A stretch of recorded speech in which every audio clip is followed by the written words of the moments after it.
सिद्ध होण्याकरता आपल्याकडनं धर्माचरण झालं पाहिजे, म्हणून साधन रूपतेच्या माध्यमातून या धर्माला पुरुषार्थता प्राप्त झाली. काम हा साध्य पुरुषार्थ आहे, पण तो काम सिद्ध होण्याकरता आपल्या ठिकाणी साधनरूप अर्थ पाहिजे, म्हणून अर्थाच्या ठिकाणी साधनरूप पुरुषार्थता आपल्याला पाहायला मिळते. किंबहुना शास्त्रकारांनी धर्म, अर्थ, काम आणि मोक्ष हा जो क्रम दिलेला आहे, हा क्रम सुद्धा फार महत्वाचा क्रम दिलेला आहे. ज्याप्रमाणे नदीचं पाणी हे दोन्ही तीरांमधनं वाहणं आवश्यक आहे. जोपर्यंत आपल्या मर्यादेमध्ये नदी वाहते आहे तोपर्यंत ती नदी वंदनीय आहे. ज्ञानोबारायांनी तिचं वर्णन केलंय. का फेडीत पाप आणि ताप, पोखीत तिरीचे पादप, समुद्रा जाय आप गंगेचे जैसे. जोपर्यंत एका मर्यादेतून वाहते तोपर्यंत वंदनीय आहे. पण एकदा का त्या नदीने आपली मर्यादा ओलांडली की त्यानंतर ती नदी वंदनीय ठरत नाही, ती तिरस्करणीय ठरते. कधी असा अनुभव आहे काय? आपल्या गावाजवळनं एखादी नदी वाहते आहे आणि वरती पाऊस जास्त झाला आणि त्यामुळे नदीच्या पात्रात पाणी न साठवल्यामुळे नदीने आपली पातळी ओलांडली. आता त्या नदीचं पाणी पात्रातून न वाहता गावामध्ये आलं, घरामध्ये यायला लागलंय. आणि अशी स्थिती निर्माण झाल्यानंतर कोणीतरी असं म्हणतो का, बरं झालं गंगामाई आज आमच्याकडे स्वतः होऊन आली, गंगा आली आम्हावरी, असं कोणीतरी म्हणतं, तिची पूजा करतं? नाही, वाचण्याचा प्रयत्न करतो. अर्थ काय आहे? जोपर्यंत मर्यादेत आहे तोपर्यंत गंगामाई ही वंदनीय. विचार करा. परीक्षिती राजाचं चरित्र आज आपण ऐकणार आहात.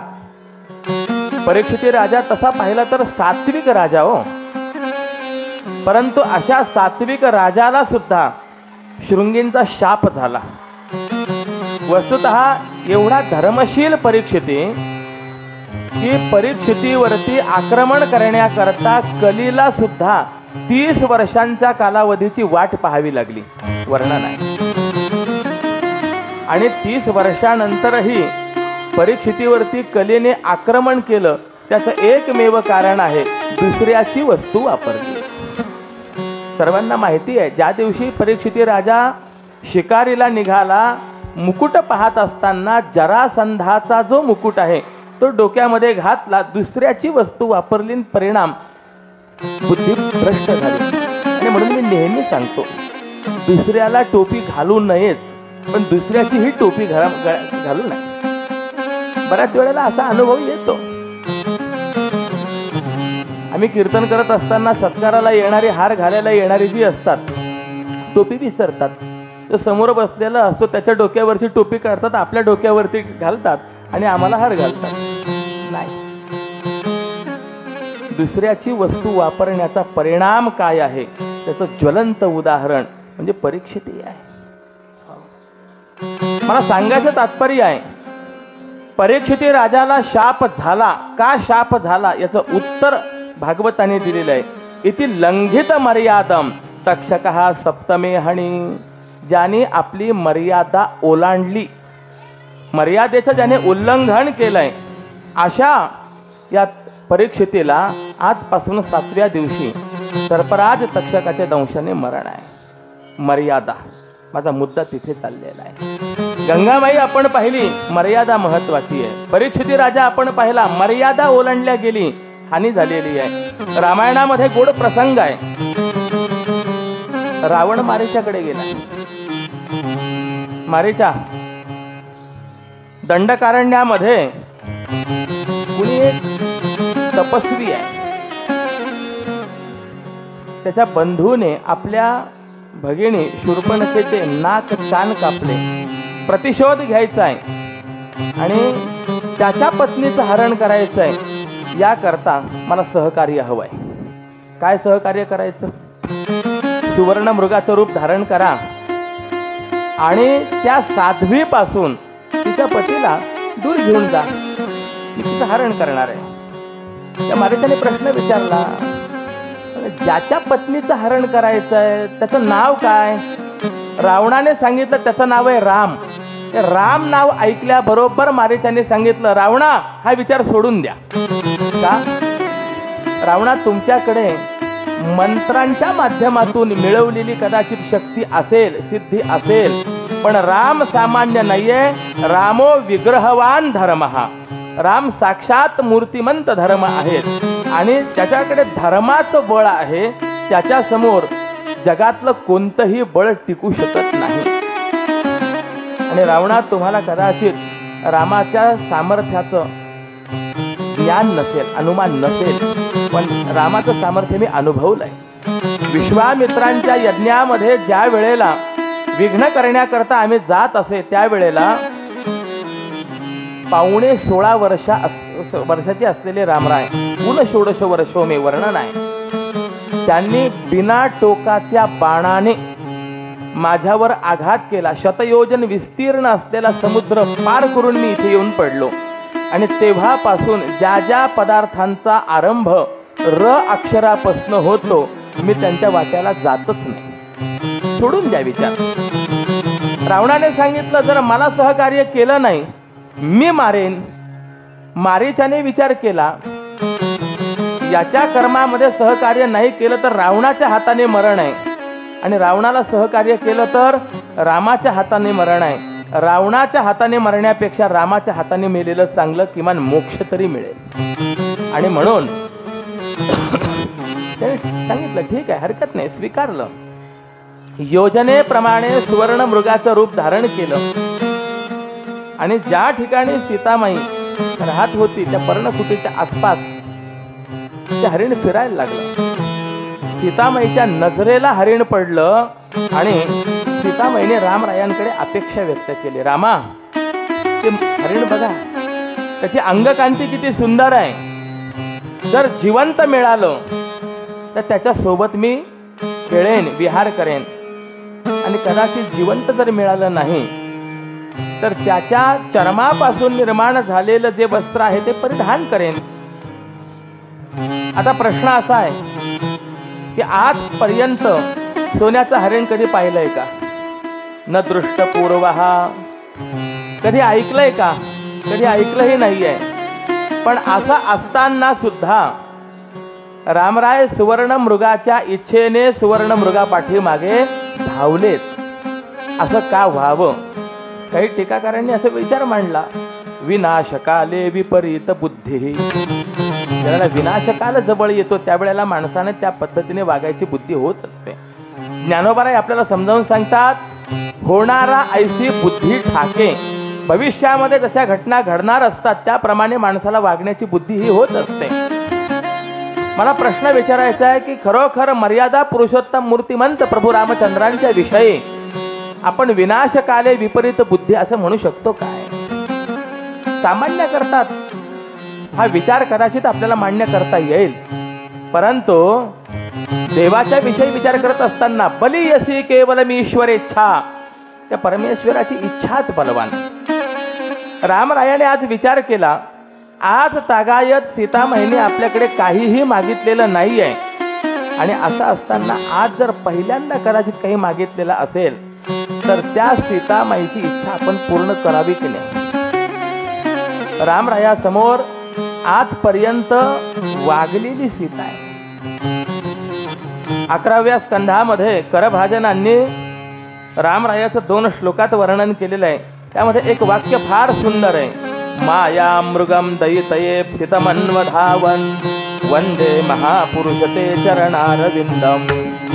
दयितया इप्सितम, दया करण्याची योग्य आहे अशा सीतामाईने अपेक्षा केली म्हणून रामराय गेले.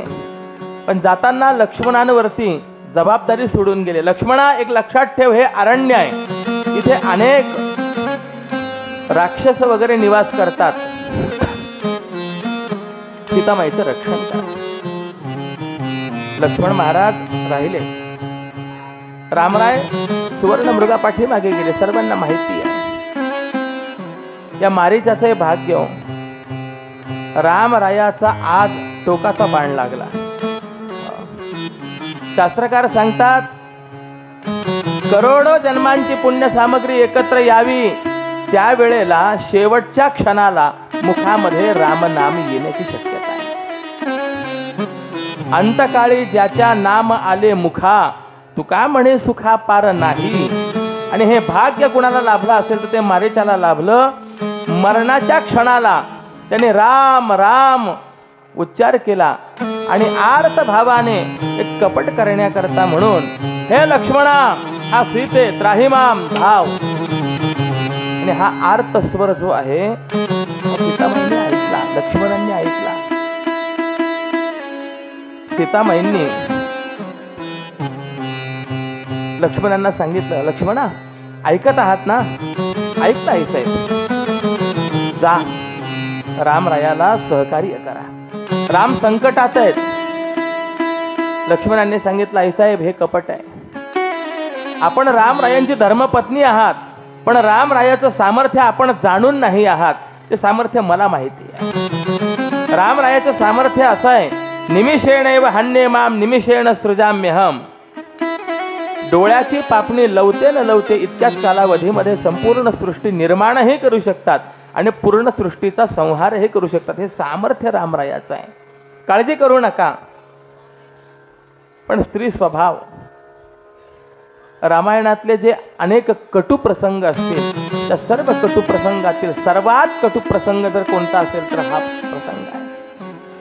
लक्ष्मणांचं ब्रह्मचर्य रामायणामध्ये वाखाणण्याजोग आहे. इतिहास साक्ष नोंद आहे की ज्या वेळेला सुग्रीवांनी रामरायांना सीतामाईचे ते दागिने दाखवले, अलंकार दाखवले, रामरायांनी दागिने ओळखले आणि लक्ष्मणांना दाखवत होते. अरे बघ लक्ष्मणा, हे सीतेचे दागिने आहेत, अलंकार आहेत. लक्ष्मणांनी हात जोडले आणि सांगितलं, रामा नाहम जानामि केयूरे नाहम जानामि कुंडुले नूपुरोत्तभिजानामि नित्यं पादाभिवंदनात.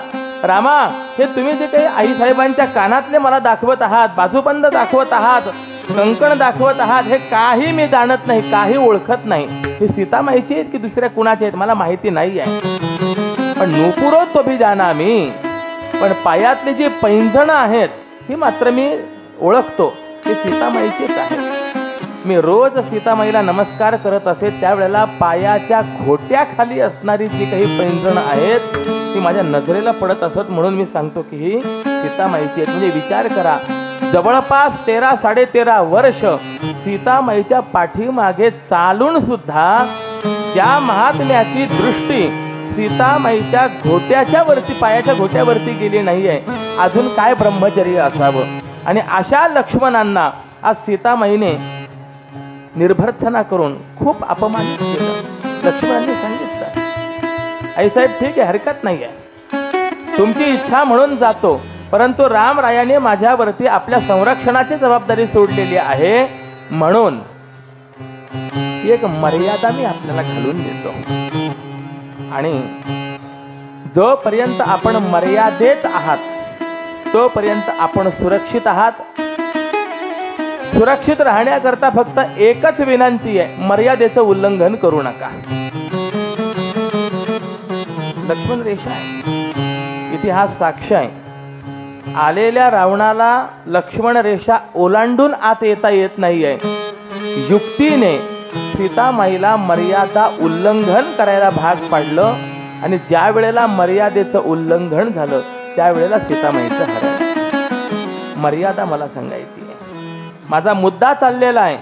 धर्म अर्थ काम मोक्ष हे 4 पुरुषार्थ आहेत, पण 4 पुरुषार्थांमध्ये अर्थ आणि काम या 2 पुरुषार्थांना, धर्म आणि मोक्ष या 2 पुरुषार्थांची मर्यादा आहे. या 2 पुरुषार्थांच्या मर्यादेतून धर्म अर्थ आणि काम हे 2 व्हावेत, ते जीवन सफळ होत असतं. आणि जसे हे 4 पुरुषार्थ आहे तसा साध्य आणि साधन उभय स्वरूप असलेला एक 5वा पुरुषार्थ आहे, त्याचं नाव आहे भक्ती पुरुषार्थ. काय आहे भक्ती? साधन की साध्य हा प्रश्न आहे. कारण नियम असा आहे, साध्याची प्राप्ती झाली की साधन हे निवृत्त होत असतं, परंतु भक्ती मात्र अशी आहे, साध्य प्राप्त झाल्यानंतर सुद्धा भक्ती आहे. काल आपण विचार करत असताना 3 प्रकारच्या मार्गांचा विचार करून आलेलो आहे. कर्म मार्ग, ज्ञान मार्ग, योग मार्ग आणि 4था मार्ग आपण पाहिला भक्ती मार्ग. देवर्षी नारदांनी वर्णन केलेलं आहे की ही भक्ती अशी आहे, कर्म ज्ञान योगेभ्यप्यधिकतरा. कर्म ज्ञान योग यांच्यापेक्षाही श्रेष्ठ आहे. का श्रेष्ठ आहे? एक कारण आपल्याला सांगता येईल. या प्रत्येक मार्गामध्ये प्राप्त होणारं जे फळ आहे त्या फळाचा आपण विचार करा. कर्म मार्गाचं फळ काय आहे? सकाम कर्म केलं तर स्वर्गाधिक लोकांची प्राप्ती हे कर्म मार्गाचं फळ आहे. आणि निष्काम कर्म जर आपल्याकडनं घडलं तर चित्ताची शुद्धी हे कर्माचं फळ आहे. काल आपण पुन्हा रात्री विचार ऐकून आलेला आहात. चित्तस्य शुद्धये कर्म नतु वस्तुपलब्धये. विषय असा आहे, एकदा का कर्माने चित्ताची शुद्धी झाली की कर्म नावाचं साधन त्या ठिकाणी निवृत्त झालं. पुढे कर्माचा उपयोग नाही, संपलं त्या ठिकाणी ते. ज्ञान मार्ग, ज्ञानाचं फळ काय आहे? ज्ञानाचं फळ मोक्ष आहे. ज्ञान प्राप्त झालं, एकदा मोक्ष प्राप्त झाला की मोक्षा व्यतिरिक्त ज्ञान दुसरं फळ देत नाही. मोक्ष प्राप्त करून देऊन ज्ञान साधन त्या ठिकाणी पूर्ण झालं. योग मार्गाचा जर आपण विचार केला तर योगाचं फळ काय? पतंजलांनी स्पष्ट सांगितलं, योगश्चित्त वृत्ती निरोधः. आपल्या अंतःकरणाच्या वृत्तींचा निरोध होणं हे योगाचं असलेलं फळ आहे. अंतःकरणातला विक्षेप गेला, चित्तवृत्तीचा निरोध झाला, योगाचं फळ समाप्त झालं.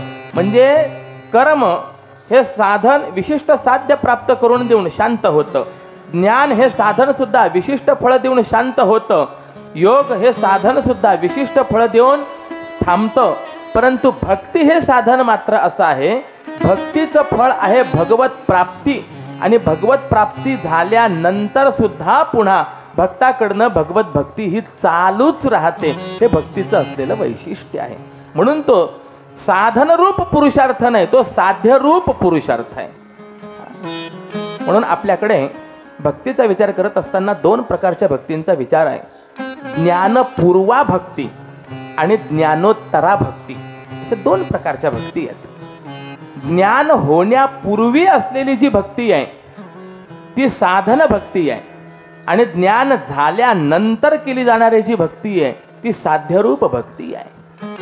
काल आपण पाहून आलाय भागवत महात्म्यामध्ये भक्तीचे 2 मूलं सांगितले, ज्ञान आणि वैराग्य. हा विषय ज्या ठिकाणी आहे त्यावेळेला ती ज्ञानपूर्वा भक्ती आहे.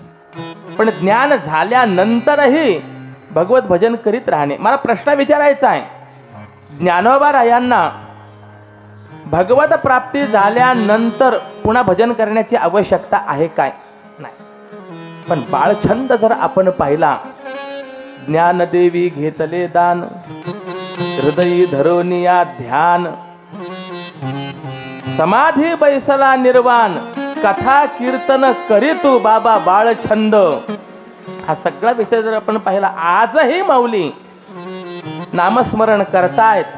मग हे नामस्मरण काय आहे? ही साध्य रूपा ज्ञानोत्तरा असलेली भक्ती आहे.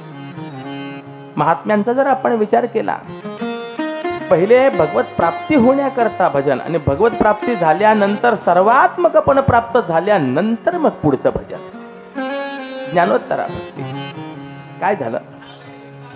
एकदा एक व्यक्ती तुकोबारायांकडे गेली, नमस्कार केला तुकोबारायांना आणि म्हणाला, महाराज माझं तुमच्याकडे जरा एक काम आहे. हे ऐकल्याबरोबर तुकोबाराय हसायला लागले. तो म्हणाला, हसता? हो. तुकोबारायाने सांगितलं, कारण सगळं देहूगाव म्हणतं की हा काहीच कामाचा नाही आणि तुम्ही माझ्याकडे काम घेऊन आलात. आणि हे ऐकून मला जरा हसू आलं. ठीक आहे, बरं काय काम आहे? त्याने सांगितलं, काही नाही, माझ्या शेतामध्ये तुम्ही भजन करावं अशी माझी इच्छा आहे. टाळ मृदंग वगैरे सगळं घेऊन या, माझ्या शेतात तुम्ही भजन करावं ही माझी इच्छा आहे. हे ऐकल्यानंतर तुकोबाराय पुन्हा हसायला लागले. त्याने विचारलं, आता काय झालं?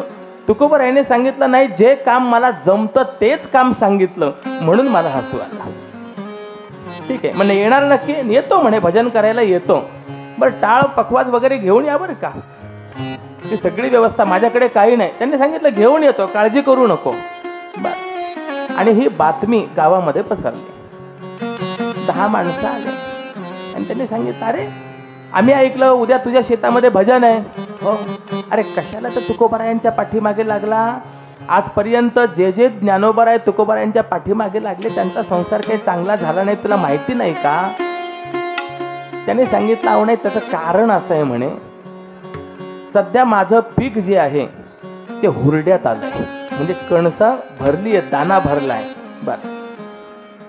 आणि अशा वेळेला पाखरं येतात, ती पाखरं ते दाणे खातात. मग ते पाखरं उडवण्याकरता मला माणूस पाहिजे, पण कोणी माणूस मिळेना. मग शेवटी विचार केला, टाळ पखवाजाचा आवाज ऐकला की पाखरं काही राहणार नाही, उडून जातील, म्हणून यांना बोलावलं. गंमत आहे हो. टाळ पखवाजाचा ऐकल्यानंतर पाखरं उडून जातात नवल नाही, हल्ली अलीकडे टाळाचा आवाज आलाय की माणसं उठून जायला लागली. ते म्हणतात त्यांचं झालं की मग जाऊ म्हणतात.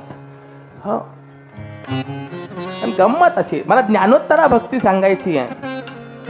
तुकोबारायांचं भजन चालू झालं आणि परिणाम असा झाला, इतकं गोड भजन, इतकं गोड भजन. राम कृष्ण हरी जय जय, राम कृष्ण हरी, राम कृष्ण हरी जय, राम कृष्ण राम कृष्ण हरी, राम कृष्ण हरी जय जय, राम कृष्ण हरी जय जय, राम कृष्ण हरी, राम कृष्ण हरी जय जय, राम कृष्ण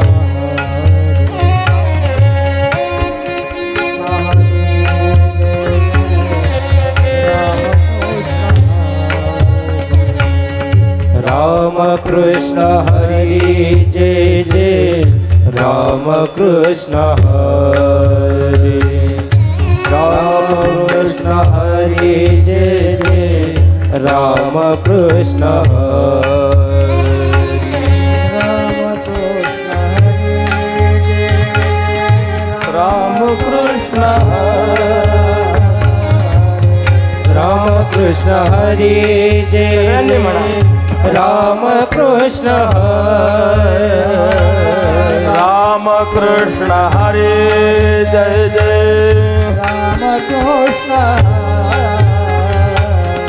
राम कृष्ण हरी जय जय, राम कृष्ण हरी, राम कृष्ण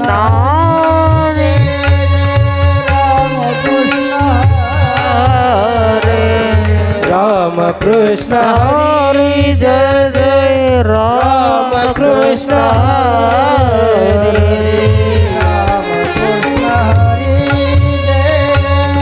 राम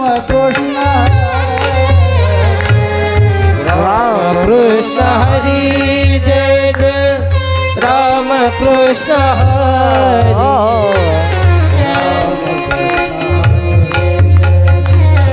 राम कृष्ण हरी,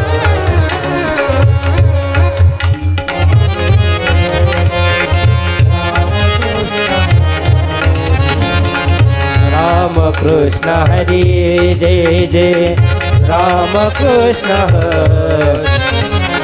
राम कृष्ण हरी जय जय, राम कृष्ण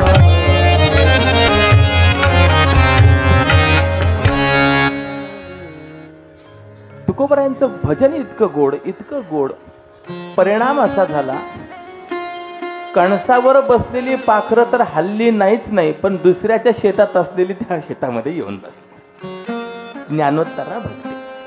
आणि या पाखरांना पाहिल्यानंतर तुकोबारायांनी म्हणावं, विष्णुमय जग वैष्णवांचा धर्म, भेदाभेद भ्रम अमंगळ, अरे सगळं परमात्मा आहे. ही ज्ञानोत्तरा भक्ती आहे.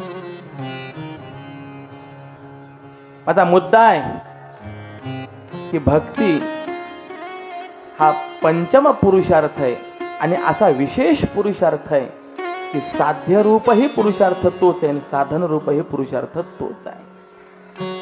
म्हणून देवर्षी नारदांनी भक्तिशास्त्राचं वर्णन करत असताना वर्णन केलेलं आहे फलरूपत्वात. भक्ती हे फळ आहे, महत्वाची आहे आणि अशी भक्ती आपल्या जीवनामध्ये असणं हे अत्यंत गरजेचं आहे.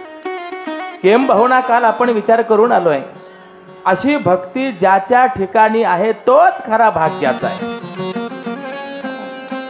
प्रपंच असो अथवा परमार्थ असो, सत्फल मिळण्याकरता आवश्यकता कशाची आहे? भाग्याची आहे. भाग्याची साथ मिळाली पाहिजे, भाग्याची अनुकूलता मिळाली पाहिजे, तर आपल्याला सत्फलाची प्राप्ती होत असते. व्यवसाय निमित्त फळ देत असे संचित. तुकोबा स्पष्ट रीतीने सांगतो, भाग्याचे सानुकूल केले उद्यम सदा सफळ. मग ते प्रपंचातले असो अथवा परमार्थातले असो, भाग्य अनुकूल असेल तर केलेले प्रयत्न यशस्वी होत असतात. एका कवीने वर्णन केलंय, माधाव माधाव विनैव दैवम नो धावनम साधनमस्ति लक्ष्म्या चेत धावनम साधनमस्ति लक्ष्म्या श्वाधाव मानो न लभेत लक्ष्मी.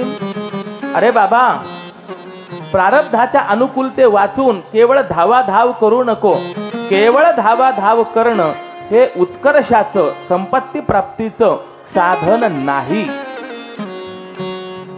आणि जर केवळ धावाधाव करणं हे संपत्ती प्राप्तीचं साधन असतं तर कुत्र्याचा संसार हा सुखाचा झाला असता. कुत्र आपण बघा, लहान असो, तरुण असो, म्हातारं असो, ते उठलं की चालत नाही, ते धावायलाच लागतं. पण असं आयुष्यभर सतत धावणाऱ्या कोणत्या कुत्र्याचा संसार चांगला झाला हो? तात्पर्य भाग्याची अनुकूलता असावी. आणि मग ते भाग्य कोण, भाग्य नेमकं कशाला म्हणायचं याचा विचार करत असताना काल आपण पाहून आलो की ज्याच्या जीवनामध्ये भक्तीची प्राप्ती झाली तोच खरा भाग्यवान आहे. अगदी तुकोबारायांचं वाक्य जर आपण पाहिलं, आम्ही दैवाचे दैवाचे दास पंढरी रायाचे, दास पंढरी रायाचे, दास पंढरी रायाचे. आम्ही दैवाचे दास पंढरी रायाचे, दास पंढरी रायाचे, दास पंढरी रायाचे. आम्ही दैवाचे दैवाचे दास पंढरी रायाचे, दास पंढरी रायाचे.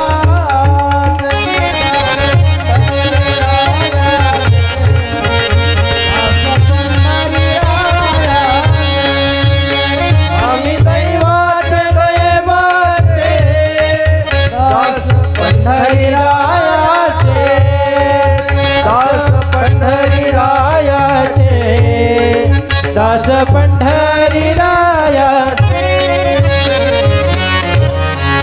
आम्ही दैवाचे दैवाचे दास पंढरी रायाचे. भाग्यवान आम्ही झालो, पण का? आम्ही पंढरी रायाचे दास झालो. भक्ती आम्हाला प्राप्त झाली म्हणून आम्ही भाग्याचे आहोत. असं आहे, भक्ती प्राप्त होणं महद भाग्य आहे. देव उदार आहे, मान्य आहे. देवाच्या औदार्याविषयी अनेक ठिकाणी वर्णन आहे. उदार तू हरी ऐसी कीर्ती चराचरी, अनंत हे थोरी गरजता ती पोवाडे. परमात्मा उदार आहे. किंबहुना ज्ञानोबारायांनी तर देवाच्या औदार्याचं स्वतंत्र वर्णन केलेलं आहे. तुझे औदार्य जाणो स्वतंत्र, देताना म्हणसी पात्रा पात्र. पण असा उदार असलेला परमात्मा मोक्ष देण्याकरता उदार आहे. जर देवाकडे कोणी मोक्ष मागायला गेलं, देव देऊन टाकतो, घे मोक्ष, हरकत नाही. परंतु तोच परमात्मा भक्ती मागायला गेलं तर मग मात्र कृपण होतो. परीक्षा केल्या वाचून भक्ती देत नाही. दशमस्कंधामध्ये मुचकुंदांचं चरित्र आहे. त्यामध्ये मुचकुंदांनी स्पष्ट रीतीने वर्णन केलेलं आहे, मुक्तीन ददासी करीचित स्मन भक्ती योगाम. देवा, तू मुक्ती देतो रे, पण भक्ती देत नाही. का असं होतं बाबा? त्याचं कारण असं आहे, मुक्ती दिली, संपलं, देवाला अडकावं लागत नाही. पण भक्ती दिली की मग मात्र ते भक्ताचे काम करण्याकरता देवाला अडकून राहावं लागतं. म्हणून देव भक्ती देत नाही, मुक्ती देतो. म्हणून भक्ती प्राप्त होणं हे भाग्य आहे. भक्ती हे